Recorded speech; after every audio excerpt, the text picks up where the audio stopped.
Hi, we're in Ennerdale. It's a beautiful, gorgeous autumn day, and I thought I'd just talk you through a few tools that you need for outdoor writing, based on what I use by experience. Of course, it's different for every person. It depends how long you want to spend outside, but I've got a few tips that I want to share with you.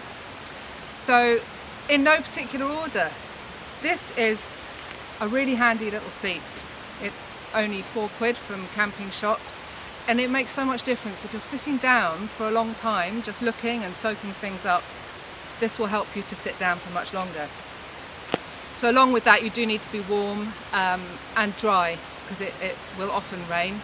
So that's the other thing, is just to get your clothes right for you. I've actually got thermals on today, so although it's really warm, if I'm sitting in one place for half an hour, I'm going to get really cold. So yeah, as many layers as you want, and a waterproof in case you need it. So we're thinking about writing. The other tools that are essential, of course, is your pen and some form of a notebook, depending on what you use. This is big enough to fit in a pocket, but if I'm carrying a rucksack, I might carry something bigger. Old freezer bags, absolutely essential. If you're caught out in the rain, you don't want your kit to get wet. I use the same freezer bags for years, actually. You don't need a lot of them. What else? I think that sometimes I like to take things back, so perhaps some leaves to press in my book, or it might go further than that. Today I've bought a jam jar and I'm going to collect a little bit of earth, because I want to use that to smudge my notebooks. Very simple, again, something that came out of my cupboard. My key tool, however, is my phone. I use this to make notes on. I put it on airplane mode so nobody can call me, the battery lasts longer, and I use the notes, get my mind out through my fingers. It doesn't work for everybody, you might prefer a notebook, but this is great. And then when you get back to a signal, you can email the notes to yourself, so that's great. Now those are the physical tools, but what about just being here? You know, I think the number one tool in my kit is curiosity. How did I end up here? I was just curious about what would it be like in the woods under these trees. And I've come a little way away from the river because it was dominating the soundscape. Now I can hear birds. So yeah, curiosity, that's the number one tool. And observation.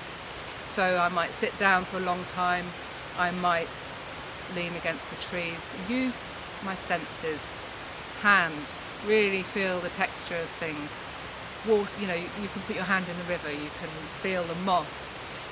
You know, if you're up for it, you can get even closer and smell it. The olfactory bulbs in our brains are really important for embedding memories and imprints, so that when you get back home, you can bring yourself back to the spot because you've really immersed yourself in it. The last tool that I'm going to throw into the mix is time.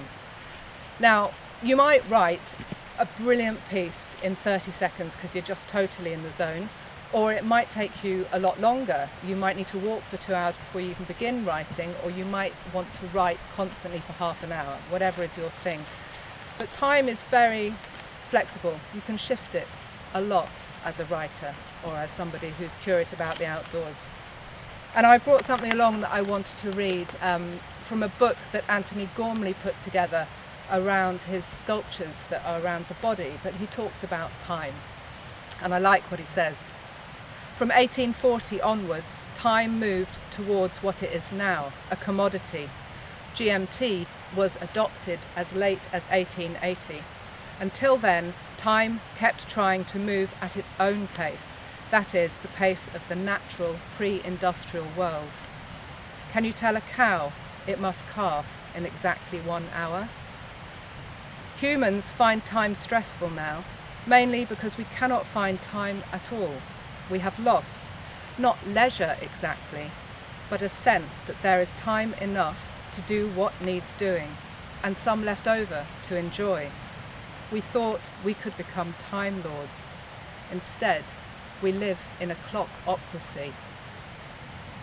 That's a funky new word that he's made up there. But it's true. I think giving yourself enough time to properly relax and then a bit more time than you think you're going to need will really help with getting the writing process going. Or if the weather changes, or you find the best possible spot just when you think you're going home. So that's the tools for outdoor writing.